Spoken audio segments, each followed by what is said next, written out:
Hello, let's talk about some exercises for M&A modeling. If the general structure and the general issues, the complicated issues of an M&A model are really related to other issues we've already addressed, primarily valuation issues, getting depreciation right, getting normalized cash flow right, all of these sorts of things. But M&A models can be kind of interesting to look at. They're not so complicated to make. Some people get intimidated by them because they've never really looked at them. And an investment banker looks so fancy with them all. But we'll start with some simple LBOs models, and then we'll talk about, well, how do you put, if you have company A and company B and then they can get combined, how do you compare a company, let's say company B is the acquiring company, how do you compare company B to before the merger to company A combined with company B after the merger, earnings per share and accretion and dilution and all that. And then we'll have some synergy exercises. We'll talk about holding periods, pro forma balance sheets, and some optionality in the analysis where you might have an earn-out or some kind of management incentive. And the cash flow waterfall might be a little bit tricky. So those are some of the issues. This table will be changed as we work through the things. Now the first one is our simple LBO model. If you want to find the simple LBO model, you go to Chapter 1, M&A exercises and templates, and then you go to M&A exercises. And this is acquisition and LBO. So I don't know, maybe we'll do some of these other ones down here as well. Okay, this is the simple LBO. Okay, fine, why don't I look at this? I'm kind of wasting your time, but when you open this, it's one of these older models where I put a little user form.show at the beginning, okay? And this is one, I'm going to try to leave this one so you can press clear and compute yourself. So let's see. We start by having a summary of the transaction. And let's get just the EBITDA we have at the beginning. And then we say, well, how much debt are we going to issue in the transaction? Well, we have the debt to EBITDA, and we'll just multiply that by the EBITDA. And this is, I suppose, a key point is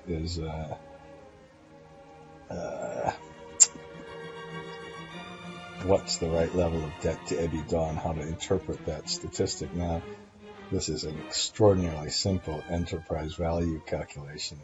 We, of course, would have to net out the cash, all of those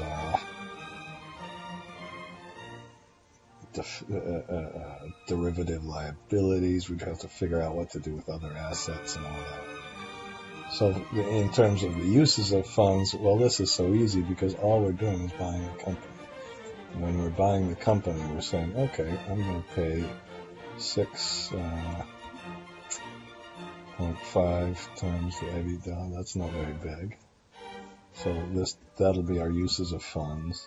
Our sources of funds will be the debt we just had, and the equity we issue for the transaction will be the difference.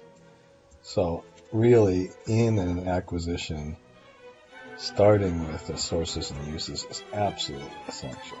Okay.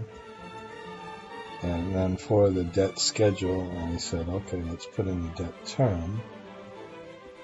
The debt tenor or something. Where did I put that in? Hang on.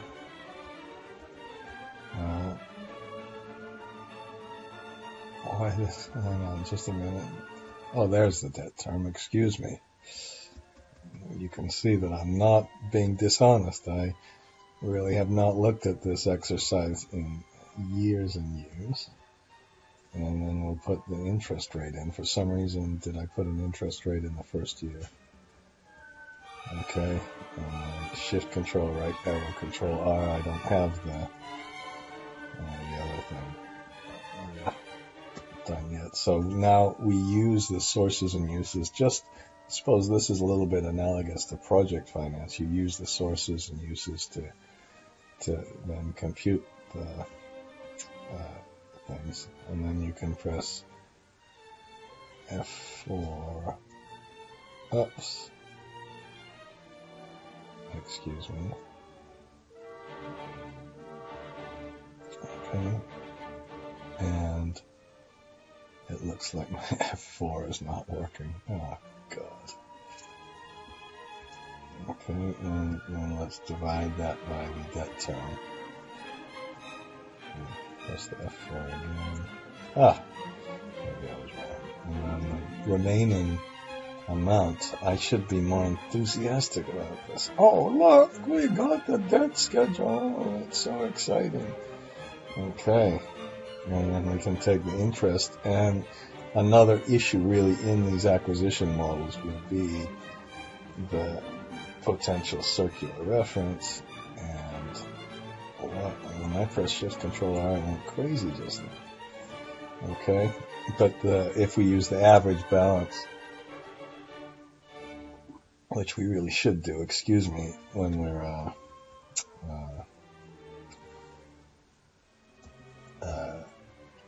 making an annual model. It's one thing to not use a average balance when you're making a monthly model, or when you actually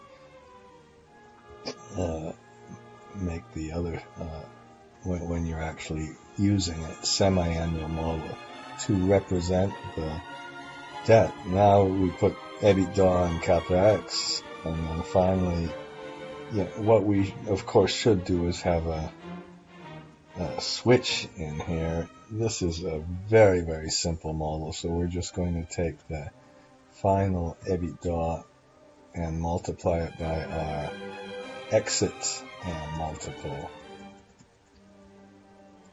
Here we go. So we're going to assume a constant exit, which is really not correct, because and I said, hang on, let me read what I said to do instead and put the correct one here. Okay, and that's the exit multiple. And then we take our exit multiple and we multiply that by the EBITDA. Okay. Finally, we can compute the depreciation. Now, the depreciation, this is just disgusting. I'm going to, where did I put I suppose we're assuming that the purchase of the company is this what I said? Well, it comes from the pro forma balance sheet, which I didn't compute, but the opening balance is equal to the closing balance. The capital expenditures come here, and the proceeds from the sale are this one. Now, this is all not quite correct, but the most important thing to really emphasize here is that the acquisition can be a tax-free transaction, and then you don't have to worry a whole bunch about things. If it's a taxable transaction, you have to write up the assets, and there can be some horrible kind of accounting treatments for the goodwill. This should have been adjusted for the cost base, and there should have been a gain on the sale and all of that if we really were careful. But if we assume that the buyer is going to also treat it as a tax-free exchange, we don't have to worry very much about it. So we put in a depreciation rate. Now, that depreciation rate doesn't have retirements in, so we have to be so very careful with that, really. I feel a little guilty the way I did this without retirements. It's about and then let's start with 0 and then just accumulate the depreciation. Okay. And finally, let's make the financial statements, which again should be the easiest part almost once you've got everything else done. You know, EBITDA, we have depreciation, we take the difference, we take the interest expense that we put in for our paying for our transaction. That gives us the EBITDA, EBIT. We take this and we multiply this by the tax rate.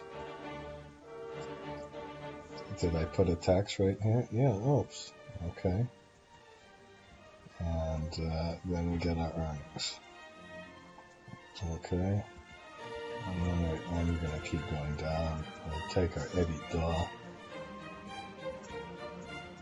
Okay, we'll take our taxes that we really pay, assuming that those are real taxes. We'll put in our CapEx. And then don't forget to add in the terminal proceeds. And then we can get our cash flow after our CapEx plus the terminal proceeds. And then we can get the interest that we pay on our senior debt. Again, we've already done that. And that gives us our cash flow that we have available for repayment of the senior debt.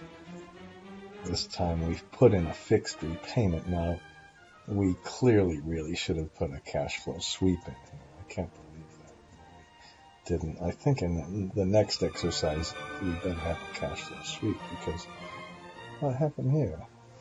Oh, just a minute. Is this really more? Did I put the repayment? I think so. So what? We have negative dividends? That doesn't work. Okay. Ah.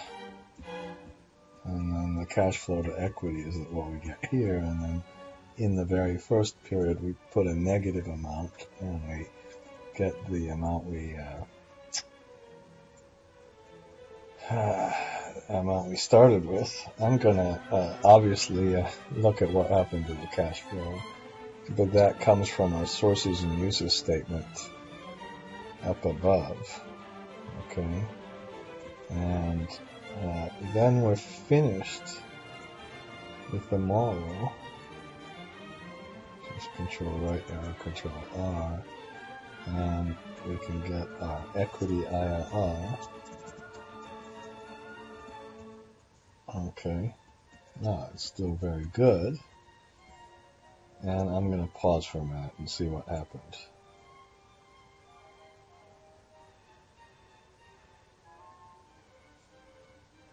Okay, I guess when I hit the button, this one we used for the repayment, we used the minimum of the cash flow, or 42, which was the repayments. But for that we used 88. Here's what we should have done, I guess. We should have put a fixed repayment.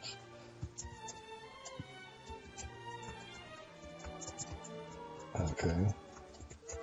Which is just the same as we computed before. This was just this number with the F4 key divided by the tenor of the debt. With the F4 key. Okay. I don't understand why this didn't make a circular reference. This number, repayments, that's fine. That comes from all the way down in the cash flow statement. That's the same general principle as we've been talking about for all the rest of it. Okay, and this one should have been our minimum repayment equal the minimum of either that number or the fixed level of the repayment. I suppose that's a little fancy. That's not quite right either, because if we kind of had a default, we'd have to have a repayment of a default. But oh well, that's the way I put it here. And then let's get the balance sheet done. Let's put the equity issued in here. And the opening balance equals the closing balance. That last thing was really kind of horrible. And let's put the earnings in, and please don't do that last thing. Oh, I'm not realizing. I thought this was supposed to be such a simple one. Plus this, minus this. Okay, Shift Control R, and we can just kind of put in our assets. We're just assuming that the plant assets are all this stuff. Okay, and then we put in our accumulated depreciation. That last thing kind of bothers me. Okay, and then we can Alt equal that. And then we can finally put in our senior debt at the bottom, which is our from the debt schedule. Where's the debt schedule? There it is. Okay, and then the equity balance we can put in from this one. And we can select that and press alternate equal. And let's see if our balance sheet balances. It looks okay. The difference is this minus this, and you know, of course, that never happens. Oh, shit. Okay. Look at my confidence. Oh, ridiculous. You know that I, of course, put the minus in for the accumulated depreciation. You must have just missed that. Okay, so this equals 0, and we are happy that our balance sheet balanced. Now, even though there were some things that weren't so good about this exercise, you can say, oh, what if we paid 8 times EBITDA? 8 times EBITDA. What happens to the IRR? What happens if our multiple goes to 6 times? You can see that studying the multiples, that's the crucial part of this. Okay. What's the underlying growth, cost of capital, return kind of statistics in here? That's a subject for a whole another set of videos. That's really, really important.